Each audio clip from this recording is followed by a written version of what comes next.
President Obama will come out any minute.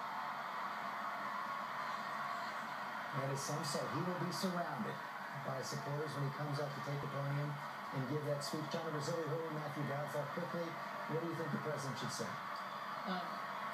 First of all, I think the president is going to talk to the country. He's going to talk about coming together to advance the common good. We have work to do. Let's roll up our sleeve.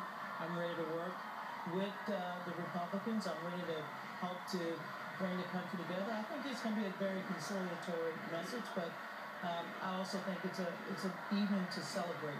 We will also hear from the president some things that he's proud of and some things that he did in the first term that I think most Americans who voted for him would like him to emphasize again tonight. And books will be written about his team. Also there, I bet, on that stage as they engineered this amazing turnout. David Plouffe has now engineered 2 victories for President Obama. And you have to say, I want to go back to Jake Tapper on this as well, because we heard about the ups and downs inside the Romney campaign. David Plouffe, who engineered it this time from inside the White House, was steady throughout, never seemed to doubt that a victory, a small victory at times it seemed, but never seemed to doubt that it was possible. From what you can tell, inside those inner circles, did that change after the first debate? They were worried after the first debate, and obviously we saw there was an effect, not just on independent voters in many polls, but on Democrats. There was a demoralization. Donors were concerned. Activists were concerned. We heard on the campaign trail that Bruce Springsteen was concerned. He talked about how he was a little freaked out.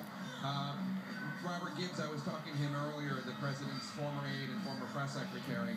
He was called in to talk to President Obama and do the Gibbs thing, which is to kind of pick the president's tush and also lift him up at the same time. It's a role he served during some long days in the campaign in 2007, 2008, getting the president's head back in the game.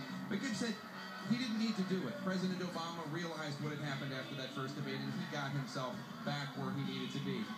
So there was some serious concern, some anxiety, but ultimately the campaign was so expertly run and expertly designed, it was able to withstand a mistake by the candidate himself. The campaign was just, I mean, it has to go down as one of the most perfect campaigns in political history when you think about the fact. I mentioned David Plouffe. We should also talk about Jim Messina, who was actually the campaign manager. And Donna Brazili, we've talked about this several times tonight. Jim Messina, the architect of this field organization, this internet digital organization that found brand new ways, revolutionary new ways to contact people and get them to vote. Incredible operation, George. I mean, it's like they understood what TV shows you watch, what magazines you subscribe to. They reach you on your text phone. They reach you at the shopping center. I mean, people were in your data, getting texts all the time. Incredible operation. I think it's going to take years for the Republicans to catch up with the technology that the Democrats have put together to reach their voters and to find new voters. Years, Matthew Brown? I don't think their problem's technology. I think it's going to take them a while to get a firm grasp about really what the state of the country looks like, what it looks like, and how far their policies and their leaders are divorced from what the country is and what the state of the country is. George, when we talk about President Obama, as we wait to hear his speech, now he made history by getting elected 4 years ago, clearly makes history again by getting reelected.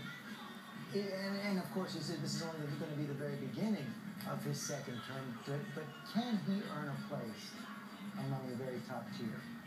Well, I think he wants to. I think he wants to be on the Mount Rushmore of liberalism. Woodrow Wilson, Franklin Roosevelt, Lyndon Johnson, Barack Obama. And he's made a good start on that with the extraordinary health care legislation, which essentially nationalizes 18% of the economy. It's an enormous achievement. And will not be repealed now that he's won. Very difficult to unwind this after it begins to kick in 2014. So in that regard, I think he's already done that. The question is, what else does he want? The assumption seems to be that he wants to play nicely with Republicans. I don't think he came to Washington to shrink the government, cut entitlements, or change the trajectory that Franklin Roosevelt and Lyndon Johnson put the country on. Barbara?